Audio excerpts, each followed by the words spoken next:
I thought a great way for many people to get to know me and get a more clear idea of what it is we're about and what our mission's about and who I am were to send you weekly video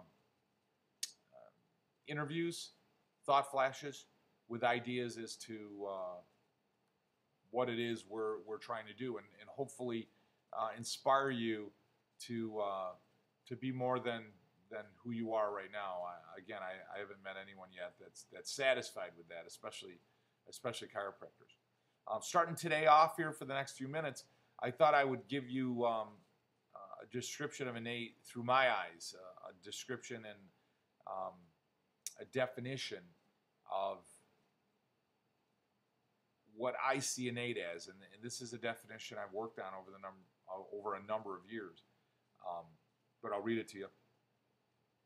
Innate to me is a super authoritative wisdom of the body that is a kind and loving guardian, giving life, health, and wellness as it illuminates the body at all times. It never sleeps. It is always on watch, communicating to all the systems of the body with one purpose: to breathe in a continuous state of creation's intelligence, allowing the host a full expression of life.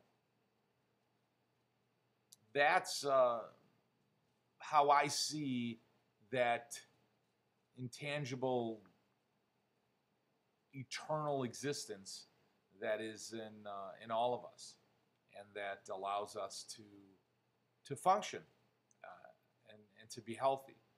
I think the paradigm of our society has developed to the understanding that healing occurs from outside, that they're sick because of something outside their body as opposed to something within the body, that the body is suffering some type of illness or sickness or disease because of something intangible, something outside. I came up with a description of innate to increase my thought, my belief, my value to what it is we work with every day.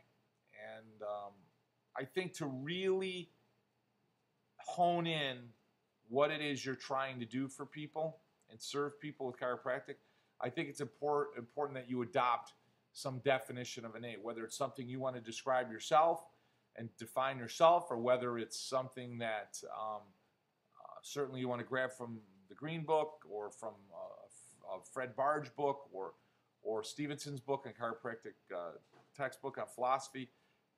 Whatever that may be, I think it's important that you have that. And I'm going to tell you why. I'm reading one of my PowerPoints that I train our clients with, but there was a great description by Napoleon Hill. And Napoleon Hill talks about the ability to influence other people. And if you don't know who Napoleon Hill is, he's an author. He wrote Law of Success. He wrote Think and Grow Rich. He worked closely with Dale Carnegie. And he wrote this, which I think is maybe a challenge for some chiropractors, at least maybe for a group of us. And that is, for no man can afford to express through words or acts that which is not in harmony with his own belief.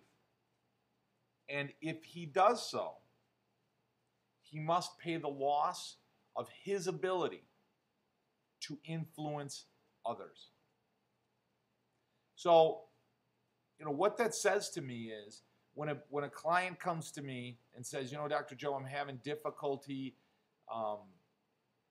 getting patients to follow a care plan, getting patients to sign up on care for a year or a lifetime plan, or bring their children in, or what have you.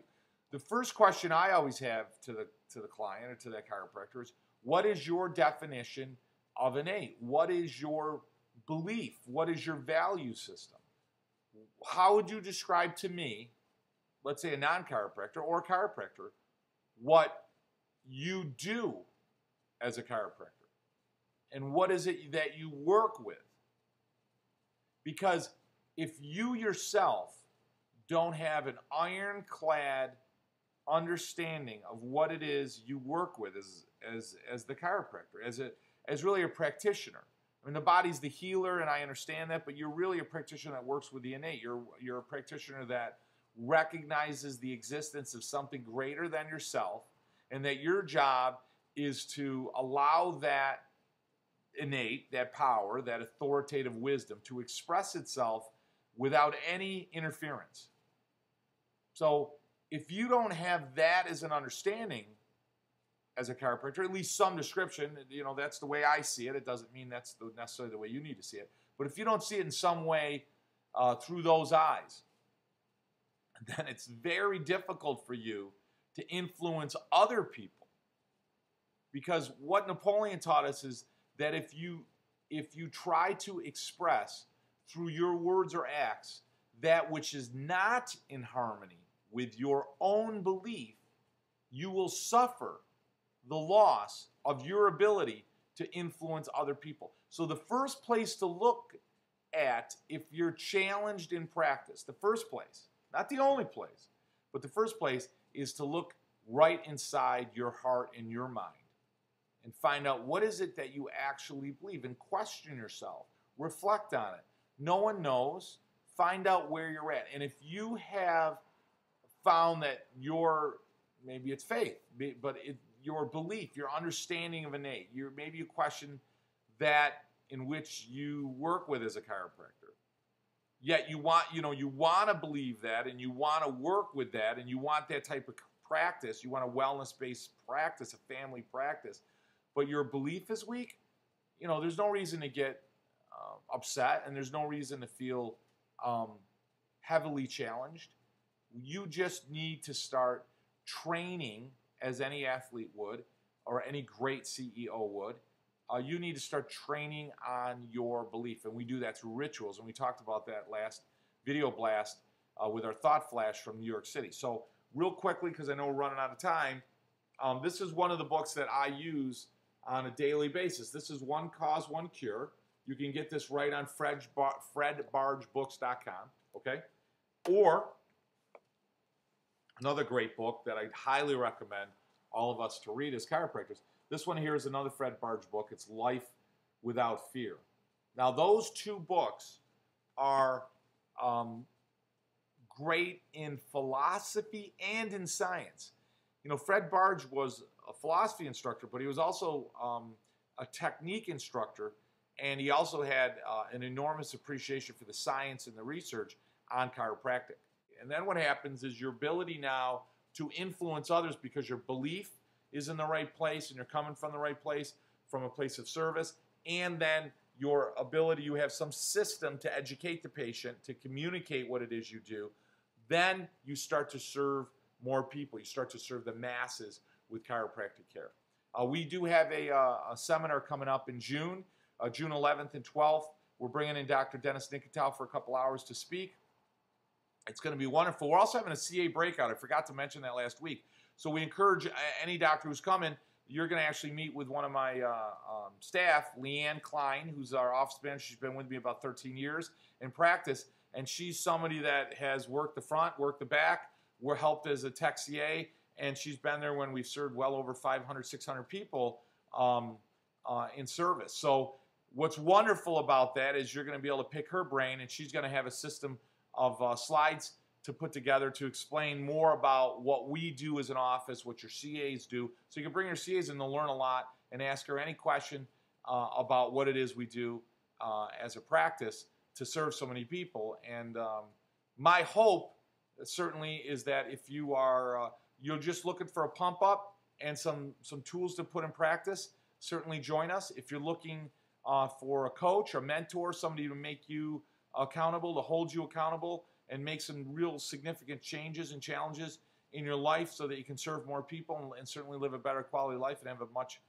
greater practice, and certainly you feel that need to serve more people, we would certainly love to have you, and it would really be an honor to have you aboard and to be your coach. In the meantime, I hope you guys have a great Memorial Day and a great Memorial Weekend, or had a great Memorial Day and great Memorial Weekend. And we'll talk next week. Also, spread the word on our Thought Flashes. We'd love to have as many people join us as possible. Just go to our website and sign up on our email. They're free, and they're going to come to you once a week from all different locations, whether it's right here in my house, or whether it's from the office or practice, or whether it's in New York City, or some other wonderful place that I have the honor to visit. I try to do those thought flashes at different places that I visit when I visit other clients. So have a great week, and I look forward to talking to you next week. Thanks.